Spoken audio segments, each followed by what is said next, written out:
खबर है में खुशामदीद। मेरे साथ हैं आरफीद बड़ी सफर, मैं हूं सईद काजी। रन डाउन के बाद हमारे साथ मारूफ कानूनदान पीटीआई के मरकजी रहनुमा जनाब बाबर अवान साहब भी हमारे साथ होंगे। मगर कुछ खबरें पीटीआई में चेयरमैनशिप की लड़ाई पर खूब जो है वो खाक उड़ाई जा रही है। गालबन मुख्तलिफ़ किस्म के बयान आ रहे हैं। बहुत से मीडिया जो हैं ग्रुप्स वो सरगर्म हैं। क्या सूरत हाल है असल में, क्या नहीं है, ये पूछेंगे और इस कन्फ्यूजन को ज़रा ख़त्म करने की कोशिश करेंगे बाबर अवान साहब की मदद से। और नवाज शरीफ साहब को 20 नंबर तक कहा जा रहा है। राना सनाउल्लाह साहब ने कहा है कि क्लीन चिट मिल जाएगी। अल्हम्दुलिल्लाह बहुत अदालतों में मुस्तैदी आ गई है और बड़ा एक मस्बत हम देख रहे हैं सिलसिला। MQM नहीं कहना चाहिए। चीफ जस्टिस साहब ने क्या कहा है, पैमरा ने भी कल कहा है कि भाई कोई, और हमें यकीन है जिस तरह चीफ जस्टिस साहब ने कहा कि इंतखाबात बिल्कुल डिले नहीं होंगे। मगर ये पार्टियाँ बिला वजह क्यों इस तरह की जो है कन्फ्यूजन फैला रही है। 72 अरब रुपया खाया गया और कैसे ये जो सोलर मंगाया गया इसमें बैंकों के इन्वॉल्वमेंट की, बैंक तो इन्वॉल्व होते ही हैं। असल वारदातिये कौन हैं, वो फ्रॉडिये कौन हैं कि वो भी इसी तरह स्कॉट फ्री होंगे। बहरहाल बाबर अवान साहब, थैंक यू वेरी मच, आपने हमें टाइम दिया, आप हमें टाइम देते हैं। पहले तो थोड़ी सी हमें क्लैरिटी बता दें कि जनाब मुख्तलिफ बातें हो रही हैं जी, इख्तलाफात हैं। खोसा साहब की एक वीडियो ऑडियो सामने आई है बुशरा साहबा से, और वो ये फैलाया जा रहा है सिलसिला। खान साहब ने क्या गौहर साहब के हवाले से फैसला हतमी कर दिया है और ये लड़ाई इस तरह से है कि लोग इस्तीफे देने के लिए कतार में खड़े हैं अगर गौहर साहब चेयरमैन बनते हैं। प्लीज़ क्लियर दिस, जो ये थोड़ी सी जो एक कन्फ्यूजन है। जनाब बाबर अवान साहब। थैंक यू वेरी मच काजी साहब और भट्टी साहब। बिस्मिल्लाह। देखिए, दो चीज़ें पहले आप जहन में रख लें। वो ये है कि इस वक्त पाकिस्तान की 75 साल तारीख में पहली मरतबा इलेक्शन कमीशन ऑफ पाकिस्तान ने एक सियासी पार्टी को कहा है कि आपके जो पहले इलेक्शन हुए थे वो हम कबूल नहीं करते, आप दोबारा से इलेक्शन कराएं। इसको ज़रा आप देख लें, जो लॉ है 2017 का, उसके अंदर सिर्फ इतना लिखा हुआ है कि हर पार्टी 5 साल में एक दफ़ा इलेक्शन कराएगी। और अगर आप देखें निकाल के लिस्ट तो 175 ही पार्टियां हैं और 176वीं वो लिखा हुआ है GDA अलायंस, और उसके साथ पार्टी का नाम नहीं लिखा हुआ। ये 176 टोटल डिस्पेंसेशन है पॉलिटिकली जो रजिस्टर्ड हुई हुई हैं। किसी को बिल्कुल एक दफ़ा भी नहीं कहा गया कि आप अपना इलेक्शन करवाएं, और वो जायज़ तौर पे ऐसा हुआ इसलिए कि इलेक्शन का कोई तरीक़ाकार तयशुदा है ही नहीं जिसकी कोई खिलाफ वर्जी करेगा। ना इलेक्शन के एक्ट 2017 में है, ना ही उसके नीचे जो रूल्स फ्रेम हुए हैं उसमें है, और तीसरी तो कोई जगह नहीं है जिसको पढ़ना चाहिए मुतल्लिका जब कोई पार्टी के इलेक्शन कराएगा। 1 नंबर 2 ये है कि 2 शराइत हैं। एक ये कि with in x number of days आप जो पार्टी रजिस्ट्रेशन है उसके रजिस्टर्ड है, उसके इलेक्शन कराने के बाद आप एक सर्टिफिकेट पार्टी के जो हेड है वो पेश करेगा इलेक्शन कमीशन को। शर्त 1। शर्त नंबर 2 ये है कि अगर कोई ऐसा नहीं करेगा तो उसको 2 लाख रुपए जुर्माना हो सकता है और कम अज़ कम 1 लाख रुपया जुर्माना होगा। इसके अलावा तो कोई सजा ही कोई नहीं है। ये पहले दफ़ा हुआ, लेकिन ये हो इसलिए रहा था, जब हम इलेक्शन कमीशन से मिले, उनसे बात भी हुई थी, तो उन्होंने माना था और पब्लिकली भी स्टेटमेंट दी हुई चीफ इलेक्शन कमिश्नर ने कि बल्ला पाकिस्तान तहरीक इंसाफ का है। अब एक सिचुएशन पैदा करने के लिए चीफ इलेक्शन कमिश्नर उस बेंच में मौजूद नहीं थे जिस बेंच ने ये जजमेंट दी है। हम इसके 2 तरीके हैं। एक, हम इसको अदालत में चैलेंज कर रहे हैं। दूसरा इसका तरीका ये है कि इसकी कंप्लायंस करके हम एक इंतजामी तौर पे जो फैसले हमने करने हैं वो करने हैं। वो जो भी फैसले हो रहे हैं वो कोई फैसले ऐसे नहीं हैं जिनमें नंबर 1 जो पाकिस्तान तहरीक इंसाफ की कोर कमेटी है, और नंबर 2 और नंबर 3 और नंबर 4 और सबसे आगे और सबसे पहले और सबसे आखिर में इमरान खान की ओपिनियन है, इसलिए कि वो पाकिस्तान तहरीक इंसाफ के ताहयात चेयरमैन है।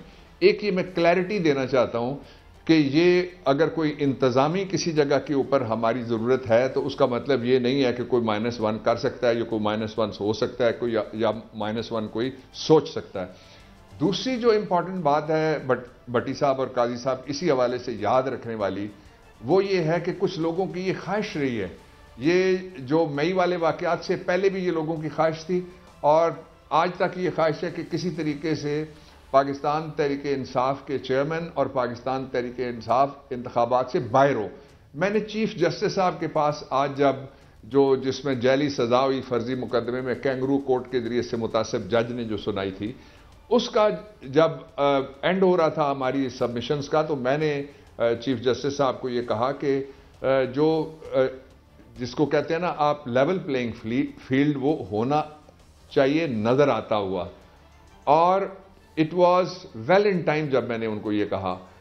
और आज हमारी जो वहां पे टोटल बहस थी लतीफ़ खोसा ने की और मैं भी था, हमने जो टोटल हमारा केस है वो ये था कि आपने कहा कि सेंटेंस जो है वो हम सस्पेंड करते हैं, लेकिन आप जब तक उसको कन्विक्शन साथ नहीं कहते, वो टिपोग्राफिकल यानी टाइप की गलती की वजह से रह गया। ये आर्गू भी हमने किया था और अदालत ने आज इस बात को रिकग्नाइज भी किया कि हमने आर्गू किया था। अब वहां इलेक्शन कमीशन कहता है हमें 2 हफ्ते चाहिए तैयारी के लिए, हमने इसरार किया कि यह फौरन फैसला किया जाए। ये दूसरी बात। तीसरी क्लैरिटी की बात मैं आपको पूरी पाकिस्तान तहरीक इंसाफ की तरफ से मैं पूरी आपको जिम्मेदारी से ये बात कहने लगा हूं कि कोई ऐसा इलेक्शन ना कौम के लिए कबूल होगा। मैंने कौम का लफ्ज क्यों इस्तेमाल किया, पीटीआई का क्यों नहीं किया, ये भी मैं बताता हूं आखिर में, जिसमें इमरान खान को माइनस किया जाए, जिसमें इमरान खान शरीक ना हो, जिसमें इमरान खान को लेवल प्लेइंग फील्ड से निकाल के और एक सजा याफ्ता मुजरिम को पूरे स्टेट प्रोटोकॉल के साथ सुपर प्राइम मिनिस्टर बना के लोगों के ऊपर इंपोज करने की कोशिश की गई। मैंने इसलिए कहा कि पहले जो इमरान या पाकिस्तान तहरीक इंसाफ, वो तहरीक इंसाफ की हद तक एक जिद थी, अब इमरान पूरी कौम की जिद है। और उसकी वजह यह है कि लोगों के वोट की भट्टी साहब और काजी साहब तौहीन हो रही है। उनको बताया जा रहा है कि साड़ी गल हो गई है, उनको बताया जा रहा है कि ऊंची ईवानों के अंदर, ऊंची दीवारों के पीछे ऊंचे ओहदे वाले बैठ के ये फैसला करेंगे कि पाकिस्तान के 25 करोड़ लोगों की तकदीर क्या है। अच्छा बाबर साहब, बिस्मिल्लाहिर्रहमानिर्रहीम, मैं माफी चाहता हूँ आपको, थोड़ा सा माजरत चाहता हूँ, माफी चाहता हूँ, रोकना चाहता हूँ। बज़ाहिर तो ऐसा ही लग रहा है कि उन्हों की गल हो गई है। एयरपोर्ट पे एक इश्तिहारी मुलजम तशरीफ लाते हैं, बायोमेट्रिक एफआई ये सब प्रोटोकॉल देता है। दूसरा फॉरेन फंडिंग केस होता है, इलेक्शन कमीशन नवाज इमरान खान साहब को नाअहल कर देता है। तौहीन इलेक्शन कमीशन होता है, उसको पीटीआई नजर आती है। इंट्रा पार्टी इलेक्शन होते हैं, पीटीआई 113 जमातें हैं। तो क्या आपका कोई इलेक्शन कमीशन से कोई खास मोहब्बत लगती है? वो स्पेशली आप पे नजर करम बड़े पीटीआई से मेरी मुराद है कर रहे हैं। तो दूसरी एक आप रहनुमाई फरमा दें, आप लॉ मिनिस्टर भी रहे हैं, सेनेटर भी रहे हैं, आईनी माहिर हैं और भी गिरफ्त है। इतना स्पीडी ट्रायल जो मियाँ साहब को मिल रहा है, इसे प्री पोल रिगिंग नहीं कहेंगे तो और क्या कहेंगे? मुझे मेरी रहनुमाई फरमाए जरा। भट्टी साहब, इसमें 2 चीजें आप जहन में पहले रख लें, ये mark my words, Nawaz Sharif वजीर आजम नहीं है, उसके साथ हाथ हो गया है। दूसरी चीज, जितना भी आपने कहा कि प्री पोल रिगिंग हो रही है, उससे ज्यादा हो रही है। यानी इंटरनेशनल अखबारात ने जो कल सुबह के थे, हम हमें शाम को मिलते हैं, उन अखबारात ने भी ये छापा है कि प्री पोल रिगिंग के तौर पे उसका लफ्ज इस्तेमाल करते हैं जेरीमेंडरिंग, यानी हलकों में गड़बड़ करना। आप सोच नहीं सकते कि इस्लामाबाद के जो 3 हलके हैं, इनके अंदर मेरी उन पे नजर है, बाकियों की हो ना हो, उनके अंदर भी किस तरीके से पहले जो तकसीम होती थी। मैं आपको एक मोटी बात बताता हूं कि आप रवात से जब आते हैं, इस्लामाबाद में एंटर होते हैं, तो लेफ्ट साइड एक हल्का है और दूसरी साइड राइट साइड के ऊपर यानी ईस्टर्न साइड पे एक हल्का है और जो 2 हल्के हैं वो वेस्टर्न साइड पे थे। अब ये किया गया है कि आप एक सड़क पे यहां से चलते हैं, माल रोड पे आप चढ़ते हैं और माल रोड पे आप गवर्नर हाउस उठा के इसको आप ले जाते हैं शाहदरा, और उसके बाद जब आप थोड़ा सा आगे जाते हैं तो आप हाई कोर्ट को उठा के ले जाते हैं चीचू की मलियां। इस किस्म की जेरीमेंडरिंग हुई है। ये इसके ऊपर इंटरनेशनल जो मीडिया है उसने नोटिस लिया है। अपने यहाँ तो आपको पता ही है ना, अब शेरू के अलावा बाकी तो कोई नहीं बचा। माली भी हो गया, ड्राइवर भी हो गया, गार्ड भी हो गया, बावर्ची भी हो गया, उनके इंटरव्यू तो सबके हो गए और इशू ही कोई नहीं और बचा सिवाय इसके कि हम इफ़्फ़त माब ख़वातीन को मौजूए सियासत बना के, जिनका सियासत से दूर दूर तक वास्ता नहीं है, अपनी रेटिंग बढ़ाने की या अपनी कीमत बढ़ाने की कोशिश करें, या लफाफा बारी करें या टोकरा बारी करें। अब जो आपने दूसरा सवाल किया उसका बड़ा सीधा जवाब है कल परसों 3-4 दिन पहले एक मशरिक बैंक का एक केस था, आपको याद होगा, 190 मिलियन पाउंड वाला जो था, उसमें सुप्रीम कोर्ट ऑफ पाकिस्तान की 2019 की एक जजमेंट है। उस जजमेंट के अंदर एक पार्टी गई और उस पार्टी ने जाके सुप्रीम कोर्ट ऑफ पाकिस्तान को कहा कि इस जजमेंट को आप तब्दील करके इसकी बजाय ये कर दें। सुप्रीम कोर्ट ऑफ पाकिस्तान ने उनको सुना, एंटरटेन करके पिटीशन, उनकी पिटीशन रिजेक्ट हुई, और ना सिर्फ रिजेक्ट हुई बल्कि उनको 1 मिलियन यानी 10-11 लाख रुपए उनको फाइन भी हुआ। इस बात का जुर्माना हुआ कि आपने हमारा टाइम ज़ाया किया। ये नवाज शरीफ का जो केस है वो उससे चंद महीने पहले 2018 में SCMR पेज 405 पे रिपोर्ट शुदा मुकदमा है। ये जो मौजूदा बेंच है जिसने इस हफ्ते फैसला किया है, ये 3 रुकनी बेंच था। वो जो पिछला बेंच था वो 5 रुकनी बेंच था, जिसके जरिए से नवाज शरीफ को ताहयात नाअहल किया गया है।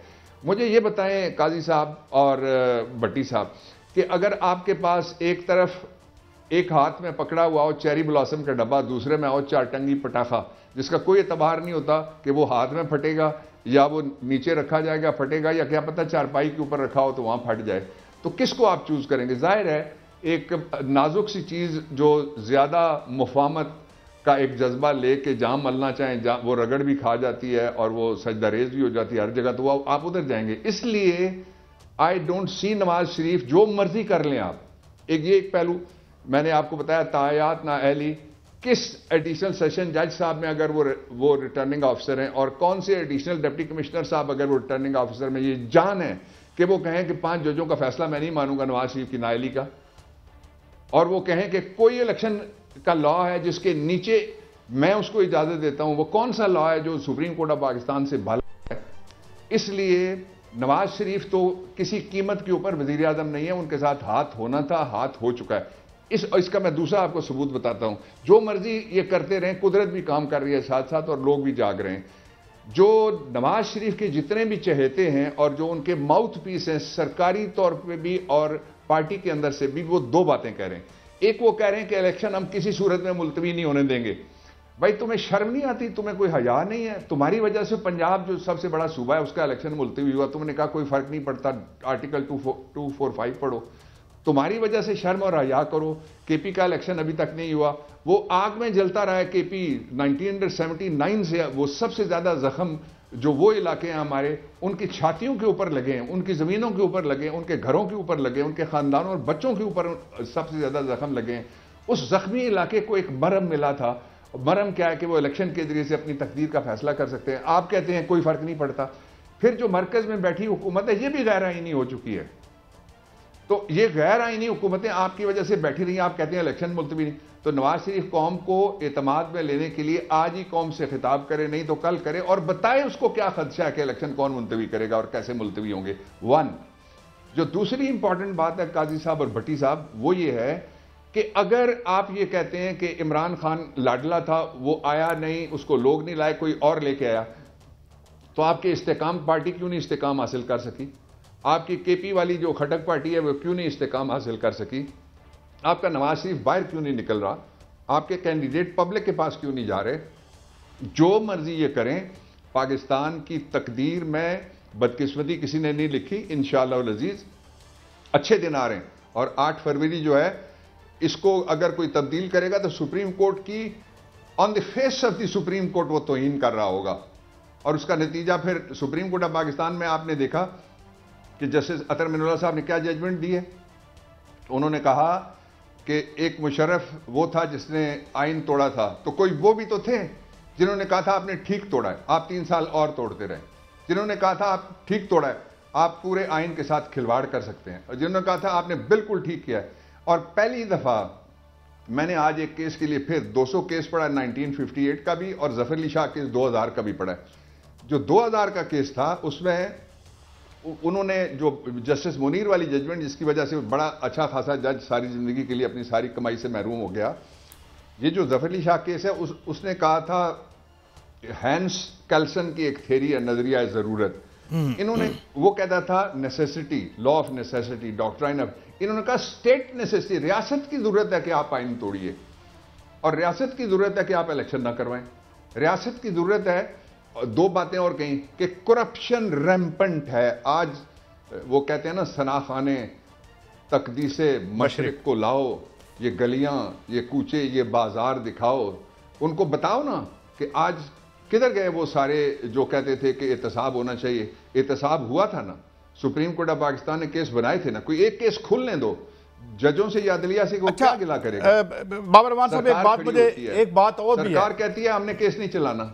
तोशा खाना में गाड़ी अलाउड ही नहीं थी, इट वाज नॉट अलाउड। बाद में पता नहीं हुई या नहीं हुई, पीएम साहब ने उस वक्त के उनको दे दी। तो इसमें नवाज शरीफ साहब भी, इसमें भी इंसाफ जो है वही होगा जिस किस्म का हो रहा है।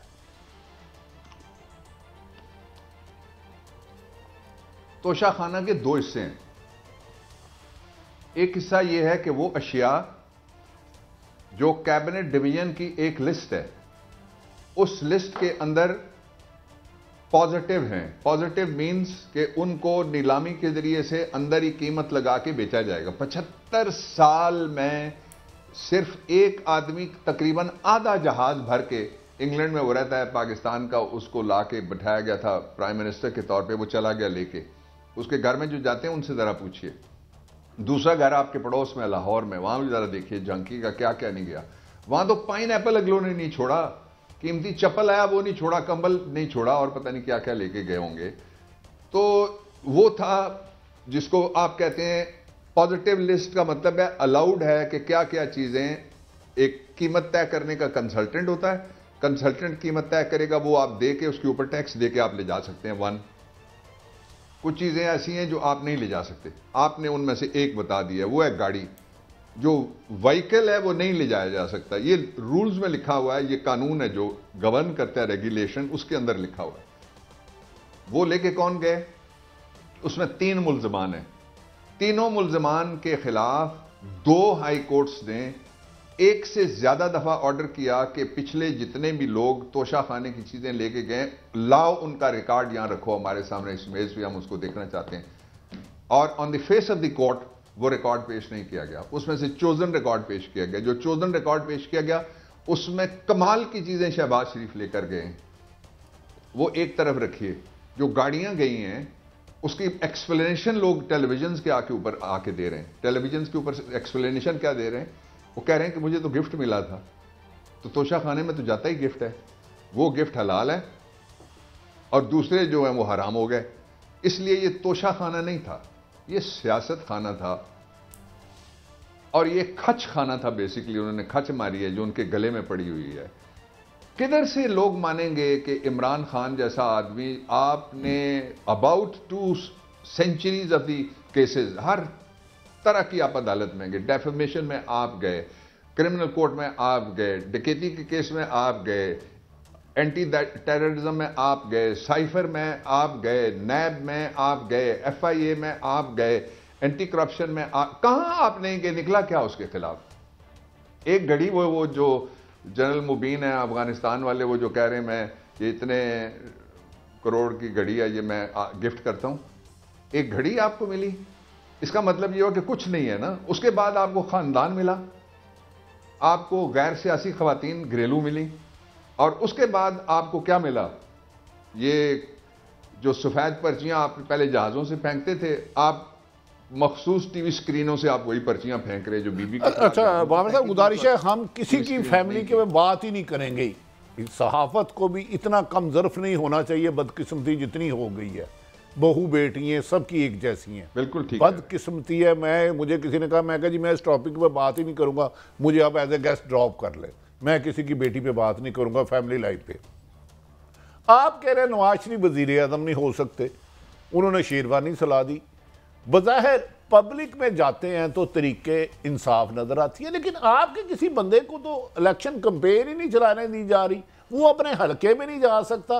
अब मैं आपको खबर दे देता हूँ, और यूनियन कौंसिल वार्ड सतह पर गिरफ्तारी के हुक्म फरमा दिए गए हैं जो PTI का होगा। मुबैना तौर पे ये हकामात पहुंच चुके हैं सबको पंजाब में। तो कैसे आप इलेक्शन लड़ेंगे, कैसे जीतेंगे? आपके कैंडिडेट ही नहीं जा सकते अपने हलके में। मैं आपको बताऊं कि लोग हमें क्या कह रहे हैं। लोग कह रहे हैं तहरीक इंसाफ को सिर्फ जो आपको टिकट मिले आप उसको सोशल मीडिया पे अपलोड करें, आप वोट मांगने ना आए। आपको इमरान का वास्ता है, वोट मांगने ना आए। हमने वोट आपको नहीं देना, हमने वोट इमरान को देना है। दूसरी जानिब बैनर लगे हुए हैं आपके शहर में कि यहाँ नवाज शरीफ साहब की पार्टी का दाखिला बंद है। वो 1981 से लेके 2022-23 तक उनको इक़्तिदार मिला है, उन्होंने हमारे लिए क्या किया है। इसलिए अवाम की सतह पे फैसला हो चुका है। जितने सर्विस आ रहे हैं उनके अंदर एक नई तरह की भी एक चीज़ आ रही है, उस पर आप तवज्जो कीजिएगा भट्टी साहब और काजी साहब। वो नई तरह की चीज़ ये है कि तकरीबन कोई 21 से लेके 29-32% तक लोग चले गए हैं जो कहते हैं कि हमने वोट किसी को नहीं देना। ये वो सारे वो हैं जो अपने लिए मुश्किल नहीं पैदा करना चाहते कि वो कैमरे के ऊपर कहें कि हमने वोट इमरान खान को देना है। और बाकी जो है वो 50 से ऊपर ही है, 54% बेयर मिनिमम है और 84% तक लोग जाते हैं जो वोट एक ही हो गया। इस सारी ताकत को कौन है जो कुचल सकता है। दूसरी बात आपने कहा कि गिरफ्तारी के अहकामात आ गए। जो गिरफ्तारी के अहकामात हैं पिछले 20 महीने में पूरे एशिया में आप दूसरा मुल्क सिवाय मकबूजा फ़लस्तीन के मुझे कोई गिन के और ढूंढ के और कोई उठा के मुझे बता दें जिसमें इस कदर एक पार्टी को सिंगल आउट करके उसके साथ मुजालिम। आज तो यानी गुज़श्ता रात जो दिन तो जो chief justice Peshawar high court के हैं जस्टिस इब्राहिम साहब, अल्लाह ताला उनके और मर्तबे अपने यहाँ और इस दुनिया में उनकी इज्जत में और इजाफा करे। उन्होंने कहा ये कैसा इलेक्शन है जिसमें एक पार्टी को 144 के जोर पे जलसे करने से रोका जा रहा है। दूसरी जानिब ये है कि हम 3 हमारे पास स्ट्रेटजी के टीयर्स हैं। उस स्ट्रेटजी की कमेटी को जो बना रही है उसको मैं हेड करता हूं, उसमें गौर भी हैं और वो स्ट्रेटजी हमारे पास पूरी तैयार है। हम इलेक्शन लड़ेंगे और इलेक्शन में हम इंशाल्लाह जाएंगे। इमरान खान भी इलेक्शन लड़ेंगे, वो भी इंशाल्लाह इलेक्शन में जाएंगे। लोग तैयार रहे। मेरी आप सबसे दस्त बस्ता गुजारिश है किसी प्रोपेगेंडे में पाकिस्तानियों आपने नहीं आना। और मेरे इंतहाई अजीज हम वतन ख्वातीन हजरात और बाबर साहब सिर्फ ये बता दें कि क्या बैरिस्टर गौहर साहब वोट के लिए निकलना है। बैरिस्टर गौहर साहब क्या पीटीआई की तरफ से चेयरमैन का इंतखाब में हिस्सा ले रहे हैं और उनको इमरान खान साहब की तायद हासिल है जो सैटरडे को हो रहा है? जी बिल्कुल। हमें इंतजामी तौर पे फिलहाल एक अबूरी सेटअप की ज़रूरत पड़ गई to the extent of the chairman, और जो कंकरेंस है इमरान खान साहब की उसके साथ ही ये सारे का सारा अमल हो रहा है। और दूसरा एक ये है कि मैं अभी भी दरख्वास्त करता हूं कि अगर कल फैसला सुना दे इस्लामाबाद हाई कोर्ट, हमने चूंकि खड़े होकर अदालत में भी दरख्वास्त की थी, तो इमरान खान खुद भी बैसियत चेयरमैन, कोई रुकावट तो और है नहीं, बैसियत चेयरमैन वो खुद लीड कर सकते हैं कैंपेन को। अभी भी वो किसी वक्त भी तब्दील किया जा सकता है। बहुत बाबर अवान साहब, it is always a great pleasure having you on the show. Thank you very much for your time. नाज़रीन आपने गुफ्तगू सुनी, बहुत सा कन्फ्यूजन क्लियर भी हुआ। गौहर साहब के हवाले से भी भट्टी साहब ने सवाल पूछा। ब्रेक है, ब्रेक के बाद हाजिर होते हैं, तो उसके बाद भी हमारे साथ एक मौजूद मेहमान एतजाज़ अहसन साहब होंगे, उनसे भी उनका टेक लेंगे क्योंकि we are living in interesting times. हमारे साथ रहिए।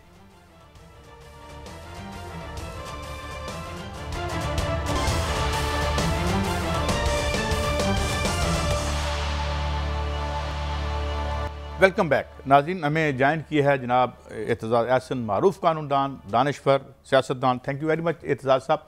मैं पहले तो ये सवाल आपसे पूछना चाहूँगा कि ये अभी कंफर्म किया है बाबर अवान साहब ने कि इंतज़ामी तौर पर जो चेयरमैन हैं वो नॉमिनेट किए हैं इमरान खान साहब ने सेनेटर गौहर साहब को। आपके सुना है चेंबर से बड़े तवील अरसे से ये मुंसलिक हैं और गालिबन वहाँ आपका इस्लामाबाद ऑफिस भी देखते हैं। एक तो उन पर ज़रा बताएं और इसमें हिकमत क्या है, ये क्यों करना पड़ा और क्या किस चीज़ से बचने के लिए ये स्ट्रेटजी इख्तियार की पीटीआई ने। जनाब एतजाज़ अहसन साहब। पीटीआई वालों को इल्म होगा स्ट्रेटजी के अपनाने की वजह, पर मैं ये समझता हूँ कि उन्होंने कोशिश की है कि कोई भी हालात हो खान को नाअहल करार दे दिया जाए या खान को अहल करार दिया जाए। ये चंद दिनों में हतमी फैसला होने जा रहा है। और अगर इन आइदर सिचुएशन, हर दो सूरत हाल में खान को जो बैलेट पेपर है उस पे बल्ले का निशान बचाया जाए। और ये बड़ा इंपॉर्टेंट है। कोई कह रहे हैं जी या बल्ले को बचाना है या खान को बचाना है। हमारे साथ यही हमें दरपेश आया था मामला सन 2002 में जब इलेक्शन हुई थी। उस वक्त 3 पीज, 3 पीज थी पीपल्स पार्टी, पाकिस्तान पीपल्स पार्टी, 4 पी नहीं थी। हमने रातों रात सारा चेंज किया। बीबी को पहले मनाना पड़ा कि हम एक 4 पीस बनाते हैं, अगर हमने इलेक्शन लड़ना है तो 4 पीस बना के और उसको रजिस्टर कराते हैं। एक दिन रह गया था, आखिरी दिन, आखिरी शाम, बल्कि उस दिन हमने सारी डॉक्यूमेंटेशन की। उस वक्त इलेक्शन रजिस्ट्रेशन के बाद फ़ौरन बाद होना होता था, तो हमने पहले वो रजिस्ट्रेशन कराई, कोई 10-15 दस्तखत करा के पार्टी की 4 पीस। और बीबी शहीद उसकी सदर नहीं रही। हमने निशान हमारा तलवार हुआ करता था, वो ज़ियाउल हक ने 1985 में ख़त्म कर दिया था। फिर हमने तीर लिया था 1988 में, तो तीर के निशान को भी हम बचा रहे थे। और ऑल्दो बेनज़ीर साहिबा शहीद उस कॉन्टेस्ट 2002 की इलेक्शन में वो पार्टी की चेयरपर्सन नहीं थी, और मखदूम अमीन साहब बाकायदा रजिस्टर्ड पार्टी के चेयरपर्सन बनाए गए 4 पीस के। तो ये हमने भी किया ये स्ट्रेटजी, ये इनके लिए मुफीद है पीटीआई के लिए। अच्छा एतजाज साहब, ये बैरिस्टर साहब को जिसे इमरान खान साहब ने किया, सुना बहुत प्रोफेशनल आदमी है, कॉम्पिटेंट है और दबाव में भी नहीं आते। आप क्या समझते हैं जिस कदर की पकड़ दकड़ हो रही है जो चेयरमैन इमरान खान साहब ने उन्हें किया है बैरिस्टर साहब को चेयरमैन के लिए, क्या ये पार्टी के लिए बेहतर फैसला होगा? और कुछ लोग इसे बढ़ा के फिर रहे हैं जी इख्तलाफ हो गया, ये हो गया, जबकि उनकी शोहरत बड़े लायल और बड़ा कॉम्पिटेंट वकला के तौर पर पहचानी जाती है। भट्टी साहब, ये तो तनकीद तो किसी ने करनी है, और वो तनकीद जो है वो नहीं भी बनती होगी तो करेंगे, वो लोगों का तो काम है कहना। अब बैरिस्टर को, इसको गौर को मैं जानता हूँ 20-21 साल से। मेरे पास एक बुनेर का बैरिस्टर मेरे पास इस्लामाबाद में इस मेरे दफ्तर में आ गया कि जी मैं आपके साथ काम करना चाहता हूँ। मैंने उससे कुछ बातें की, इंटरव्यू ही समझने ले लिया, वो पहली दफ़ा ही आया, तो मुझे उसमें नज़र आया कि इसमें कोई तजस्सुस है और ये मेहनत भी करने को तैयार है। मैंने उसको गौर को अपने ऑफिस में ले लिया। इस जितना मेहनती, इस जितना प्रॉपर जो मतलब है हर लिहाज से, हर एतबार से, हर एक के मकाम को और एहतराम को सामने रखते हुए बात करने वाला, सलूक रखने वाला, ये गौर खान जैसा मुझे बहुत कम लोग मिले हैं। और एक आदमी के साथ जिसके साथ आपने 20 साल बड़ी एक इंटीमेट रिलेशनशिप होती है पार्टनर्स की। मैं सीनियर पार्टनर था, ये जूनियर पार्टनर और इंचार्ज ऑफ इस्लामाबाद ऑफिस हमारा, और बिज़नेस जो इस्लामाबाद में जनरेट होती थी वो सारी। और मैं एक पाई का नहीं कह सकता कि इसने कोई लालच की हो किसी क्लाइंट से, क्योंकि हम काफ़ी सारे केसेस मुफ्त भी करते हैं। सारे मेरे पार्टनर्स इसमें कई सियासी केस हो, विक्टिमाइजेशन हो रही हो, को मुख्तारमाई हो, और उस पर ख़र्चा भी उठाते हैं। तो ये चीज़ जो है, ये इस शख्स में, बैरिस्टर गौर में मुझे बेपनाह नज़र आई। कंपैशन, लोगों के मुसीबत में मुब्तला लोगों के साथ हमदर्दी सिर्फ नहीं करना, बल्कि हमदर्दी के तहत कुछ ना कुछ उनके लिए उसके लिए करना। हाँ, क्रिटिसिज्म होगी कि ये सियासत में उस तरह नहीं रहा, ये वकालत में रहा। मेरे 2 शोबे थे, समझ लीजिए। मैं सुप्रीम कोर्ट से निकलता था तो पार्लियामेंट हाउस चला जाता था, ये हम दोनों इकट्ठे सुप्रीम कोर्ट से निकलते थे, ये सीधा अपने हमारे दफ्तर आ जाता था। तो ये वो पार्लियामेंट और वो जो उस माहौल में ज़्यादा नहीं रहा, बट बे इंतहा इंटेग्रिटी का शख्स है ये। मैं एक उसके कुलीग होने के नाते से कह रहा हूँ, बहुत इंटेग्रिटी है, बहुत एहतियात रखता है किसी की भी रकम को। तो साहब, आप जैसे साहिब इल्म को रोकना मुनासिब नहीं, क्या आप समझते हैं कि उनमें इतनी अहलियत है कि वो इमरान खान जेल में है और वो पार्टी को एमिकेबली चला सकते हैं आगे? कुछ लोग, एक खास ग्रुप उन पर तनकीद करने की कोशिश कर रहा है कि उन्हें इतनी समझ बूझ नहीं है, और जबकि अक्सरियत कहती है कि बैरिस्टर गोहर का एक बहुत बेहतर फैसला तहरीक इंसाफ के चेयरमैन इमरान खान ने की है। आप क्या समझते हैं, वो सियासी जमात को लेके आगे जा सकते हैं? देखिए, वो बड़ा डेडिकेटेड नौजवान है, और उसने जिस तरह पढ़ाई की है, बैरिस्ट्री की है, फिर आके काम किया है, सारी रात वो इस मेज़ पे, मैं उसके मेज़ पे बैठा हूँ, और सारी रात वो ये गौर ने मेरे साथ बैठ के थ्रू आउट द नाइट काम किया, और सुबह हमने शावर लिए हैं और सुप्रीम कोर्ट चले गए। ये कई मरतबा हुआ है, ये बीबी के केसेस में हुआ है, ये मेरे साथ हमने किया है दीगर जो ह्यूमन राइट्स केसेस में। तो एक मेहनती और बाशऊर शख्स है, साफ सुथरा है। हाँ, ये उसमें ज़रा उसको मैं आज भी ज़रा कह रहा था कि थोड़ा सा ये जो सियासत के पलड़े हैं, ये उसको कुछ समझने पड़ेंगे, तो मसलियत को समझना पड़ेगा कि क्या होती है। पर एक बेहतरीन चॉइस है, चूँकि इंटरिम है, ये कोई परमानेंट तो नहीं है, और ये चॉइस चूँकि पीटीआई की है, मुझे उस पर कोई कमेंट करने का हक तो नहीं है, पर चूँकि मेरा वो साथी और मेरा वो पार्टनर रहा है और एसोसिएट रहा है 20-21 साल से, और दिन रात की जो बिज़नेस हमारी सारी चल रही होती है, वो वकला की हो, चेंबर और क्लाइंट्स, ये एक बहुत अच्छी चॉइस है। इसमें मैं ये नहीं कहता कि और चॉइसेस नहीं थी, ये बड़ी डिफ़िकल्ट फैसला किया होगा खान ने, क्योंकि वहाँ अली ज़फ़र साबिक़ सुप्रीम कोर्ट बार एसोसिएशन भी हूँ, वहाँ आपके दीगर वकला भी, हामिद खान जैसा नामवर वकला हो, वकील हो, वहाँ ये चॉइस बड़ी डिफ़िकल्ट होगी। बट मेरे ख्याल में जो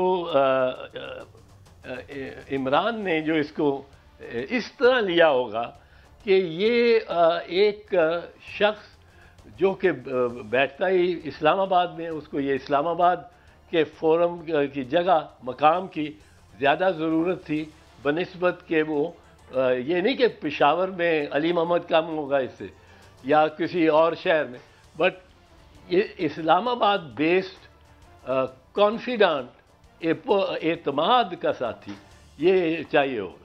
अच्छा एतजाज साहब, अब since you have seen and witness to history रहे हैं आप, 68-69 की भी पॉपुलिस्ट मूवमेंट देखी, और आपने वो भी सारा एक बड़ा पॉलिटिकल ड्रामा था, like one of the romances of Pakistan history. अब एक और पॉपुलिस्ट मूवमेंट बन गई है, ज़रा राइट विंग है, वो लेफ्ट की थी मगर बहरहाल है। अब इसमें वो मुश्किलात तो नहीं थी जुल्फ़िकार अली भुट्टो साहब को जो आज इस पार्टी को हैं। आप कैसे देखते हैं? हम बड़े हैरान होते हैं कि जब ये अपनी निजी महफिल में, बल्कि खुलेआम साड़ी गल हो गई है, हमने बात कर ली है, हम आ रहे हैं, तो as if we believe that 24 crore लोग जो हैं उनकी आंखें कान सब कुछ बंद हो गए हैं। ये ड्रामा कैसे अनफोल्ड करता नज़र आता है? If at all this party का जो रास्ता है उसे रोकने की कोशिश करती है हुकूमत तो करती है, कर रही है, करेगी। और हुकूमत से कोई उम्मीद नहीं रखनी चाहिए किसी को भी, ना हमें पीपल्स पार्टी को। हमें आप देखें नून वालों से हाथ मिलाते मिलाते हाथ छोड़ा है और उन्होंने किस तरह एकदम अपनी लाइन ले ली है। कोई COD में इसका वो वज़ीर आज़म ही बन गए हैं, जो मियाँ साहब वो बन चुके हैं वज़ीर आज़म। उनके लिए सारी लेवल प्लेइंग फील्ड की जा रही है कि गलियां हो जान संजियां विच मिर्ज़ा यार फिरे, वो उसके लिए प्लास्टर किया जा रहा है। इस तरह के बम है, ये सियासी बम है, ये वो बम नहीं है जो गाज़ा पे पड़ रहे हैं, पर ये सियासी बम है। और सियासत में वही सीन बनाना चाहते हैं जो कि गाज़ा का हकीकी सीन है, कि सारी फ्लैट हो जाए बिल्डिंग्स और हमारा जो दूल्हा है वो घोड़े पे चढ़ के और आ जाए सेरा पान के उसके बाद। अब ये बड़ी मुल्क के लिए बहुत नुकसान होगा। मैं कहता हूँ कि किसी भी लीडिंग प्लेयर को और किसी भी ऐसे लीडर को जो बड़ी पार्टी, पर्टिकुलरली बड़ी पार्टी को रिप्रेजेंट करता है और छोटी पार्टियों को भी, उसको अगर आप बाहर बिठा देंगे तो ये इलेक्शन नहीं रहेगा। अगर आप आसिफ जरदारी को या बिलावल को डिस्क्वालीफाई कर देंगे, आप नवाज शरीफ को या मरियम को डिस्क्वालीफाई कर देंगे, आप इमरान को डिस्क्वालीफाई कर देंगे, आप मौलाना फजल रहमान को डिस्क्वालीफाई कर देंगे, तो फिर ये इलेक्शन नहीं रहेगा। इधर फेयर और स्ट्रेट ओपन फील्ड होनी चाहिए। बड़ी साहब, अच्छा साहब आप फरमा रहे हैं होनी चाहिए, कानून भी ये कहता है, आइन भी ये कहता है, लेकिन बज़ाहिर पूरे लाहौर में 3 लोगों ने कोशिश की PTI के वर्कर कन्वेंशन, एक दिन पहले उनको उठा दिया गया, उनके दफ्तरों में छापे मारे गए, घरों पे छापे मारे गए, उन्हें अपने हलके में नहीं जाने दिया जा रहा। और मुस्लिम लीग नून मुबैना ये दावा कर रही है कि PTI एज ए जमात इलेक्शन में नहीं होगी। ऐसे में अगर इलेक्शन होते हैं और पाकिस्तान की बड़ी जमात के लोगों की अक्सरियत को हिस्सा नहीं लेने दिया जाता, तो क्या उस इलेक्शन की क्रेडिबिलिटी रह जाएगी, या दुनिया मानेगी या पाकिस्तान की कौम मानेगी? ये तो पाकिस्तानी कौम पे डिपेंड करता है। और इस तरह का जो डाका है उस पर पाकिस्तानी कौम को और सिविल सोसाइटी को और सिविलियन सोसाइटी को इस पर बड़ा चाको चौबंद रहना चाहिए। और सबको मिलके, सबका स्टेक है। जो जेल में पड़ा हुआ है उसमें ही, जो जेल से निकल के आया है उसमें भी, जो पहले जेल में रहा है उस पर भी, हर एक का ये कॉमन स्टेक है कि इलेक्शन शफाफ हो। मुझे नज़र नहीं आते शफाफ होते, क्योंकि मैं समझता हूँ जो शख्स सबसे बड़ा जिम्मेदार है इसमें वो है चीफ इलेक्शन कमिश्नर।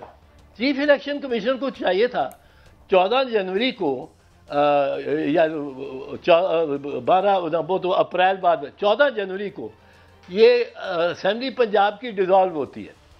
इसको 3 महीने के अंदर, 90 दिन के अंदर इलेक्शन कराने चाहिए थे, उसके भी और खैबर पख्तूनख्वा के भी। ये क्या कि 1.5 साल अब लगा दिया उसको, भी वो चला रहे हैं वो असेंबली। और वो 90 दिन के बाद वो हुक्मरान जो है, निगरान हुक्मरान, वो ज़ीरो हो गए, वो सिफर है। अब ये चीफ इलेक्शन कमिश्नर का काम था, पर चीफ इलेक्शन कमिश्नर में ऐसी रौनक है कि सदर मुमलिकत, वो कुछ भी हो, वो कितना ही कमज़ोर हो, सदर मुमलिकत वफाक की अलामत है। वो आपको बुलाता है, दावतनामा देता है, ये भी नहीं कि वो समन्स यू, वो दावतनामा दिया, is invited to come to the presidency and discuss this the date of the poll. वो साहब कहते हैं मैं इनसे तो पूछने का, मुझे मशवरा करने का मुझे कोई ज़रूरत ही नहीं है आइन के तहत। जब आइन ये कह रहा है कि the president shall fix a date not later than 90 days, not later than 90 days for the holding of election. Sir मैं माफी चाहता हूँ आपको रोक रहा हूँ, वो तो इलेक्शन कमीशन ने खुद कहा था जी प्रेसिडेंट के पास पावर ही नहीं है, पावर मेरे पास आ गई है। बदकिस्मती है जब वो सुप्रीम कोर्ट में गया उन्होंने चीफ प्रेसिडेंट का तो कहा, इलेक्शन कमीशन को नहीं पूछा भाई आप प्रेसिडेंट के बुलाने पे क्यों नहीं गए। और दूसरा, आज मुज़ाहिर अली नकवी साहब के बारे में बड़ी अजीब सी खबरें आ रही हैं, डू यू थिंक उनके बारे में कोई बड़ा फैसला हो सकता है? लगता तो यही है। असल बदकिस्मती से हमारी अदालतें सुपीरियर कोर्ट काफ़ी अरसे से इस तरह डिवाइड हुई हुई हैं कि आप बेंच देख के और बता सकते हैं कि क्या फैसला आएगा, कि किस तरफ का फैसला आएगा। एक बेंच ने तो बड़ा कॉर्नेलियस वाला फैसला दिया है। मैं कॉर्नेलियस और चीफ जस्टिस रशीद में कंपेयर करता हूँ। Chief justice Cornelius minority judgments देता था लेकिन वो सिविल राइट्स के हक में, और मुनीर साहब वो जो इस्टेब्लिशमेंट कहती थी उसके और बराबर दोनों, मुनीर साहब के बाद कॉर्नेलियस चीफ जस्टिस हो गया तो बराबर बराबर थे। ये जो मिलिट्री कोर्ट्स पे फैसला आया है ये कॉर्नेलियन फैसला है। इसमें जो जजेस हैं उन सब ने मुतफिका तौर पे ये कहा है कि ये मिलिट्री कोर्ट्स नहीं लग सकते। एक या अफरीदी साहब ने ज़रा कहा है कि वो जो शिकें दूसरे कह रहे हैं कि वो कलअदम हो गई, वो तज़ाद है क्योंकि वो आइन से, तो वो उन्होंने कहा कि ये कलअदम नहीं हुई, ये मौजूद है। बाकी मिलिट्री कोर्ट्स के बारे में बराबर। अब मिलिट्री कोर्ट्स की एक कैंपेन चला रहे हैं कि जी मिलिट्री कोर्ट्स होनी चाहिए, मिलिट्री कोर्ट्स होनी चाहिए, और बड़ी कैंपेन। मैं ये पूछता हूँ कि आप ये भी ख्याल रखें कि मिलिट्री कोर्ट्स ने जो 2014 से 15 से 2015 से 2019 का तजर्बा हुआ और जो जिन्होंने फैसले किए, मुकदमात सुने, उनमें से 253 रिजेक्टें पेशावर हाई कोर्ट के बेंच नंबर 1 वकार सेठ चीफ जस्टिस साहब के बेंच में गई। 2053 केसेस में 2053 कन्विक्शन थी, यानी सजाएं, कोई बरी नहीं हुआ। और सजाएं भी किस पे, कोई गवाही नहीं, कोई शहादत नहीं, एक इकबाली बयान है जो उससे दस्तखत कराए गए और उसका मजमून भी वही है। अब ये अगर फौजी अदालतें भी ये करेंगी तो किसका एतमाद होगा फौजी अदालतों पे? जो इंटरनेशनल कमेटी ऑफ जूरिस्ट है ICJ, उसके मुताबिक उन्होंने जो फैक्ट्स निकाले वो 6048 केसेस के उन्होंने देखे इनके उसी दौरान मिलिट्री कोर्ट के। 6048 में से 6047 में सजा थी, एक गालिबन वो फौत हो गया, बच गया।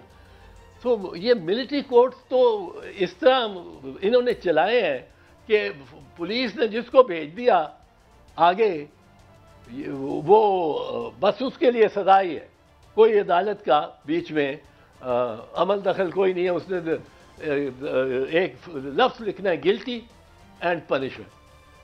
तो ये अब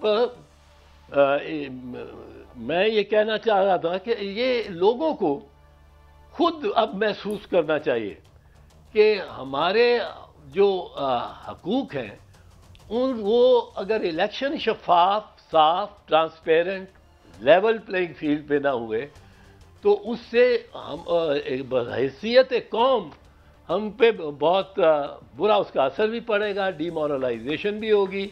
और इनिशिएटिव लोगों के अंदर जो होता है आज़ाद कौमों वाला, वो खुद हर आदमी मेहनत करके और नई जेत निकालना चाहता है। हम तो पुरानी वो गैल कहते हैं जो ये होती है ना, बैलगाड़ी जब कीचड़ में से गुजरती है और वो एक अपना गैल छोड़ जाती है 2 पहियों का, और वो जब सूख जाती है मिट्टी उसी तरह रहती है और फंसी हुई होती है, हर गाड़ी उसमें फंसती है। तो ये गैल में जिन गैलों में हम फंसे हुए हैं, हम कोई नया म्यूजिक नहीं दे रहे। रेशमा के गाने, पुराने इकबाल बानो के गाने, फरीदा खानम के गाने, वो नए आर्टिस्ट और गाने, जो भी हम तालीम में हमने क्या किया है, हमने एक वो बनाया है नेशनल सिंगल करिकुलम। अब ये तो इमरान खान के गवर्नमेंट में बना। उस मकसद ये था कि एक करिकुलम होगा जो इनएडिकेट, नाकाफ़ी करिकुलम है, नसाब है, वो उन स्कूलों का दर्जा उठा के और उनके बराबर लाया जाएगा जो मॉडर्न और साइंस बेस्ड तालीम देते हैं। आपने सिंगल नेशनल करिकुलम को बजाय इसको ऊंचा करने के उसको नीचा कर दिया। उसमें इतने तवाहमात उसमें आते हैं अब करिकुलम में कि मेडिकल साइंस जो पढ़ना चाह रहा है, मेडिकल एफएससी करना चाह रहा है, वो इस्लामी शायर से पूरा आगाह होना चाहिए, उसको आयात आनी चाहिए, उसको कलमे आने चाहिए। साहब मैं रोकना तो आपको बड़ा ही एक मुझे गुनाह लगता है जिस तरह खूबसूरत गुफ्तगू और पुरमग़ज़ बातें, मगर वक्त ख़त्म हुआ। नाज़रीन, ये था हफ्ते का आखिरी प्रोग्राम। मंडे को फिर आपकी खिदमत में हाज़िर होंगे। इजाज़त दें। अल्लाह हाफ़िज़।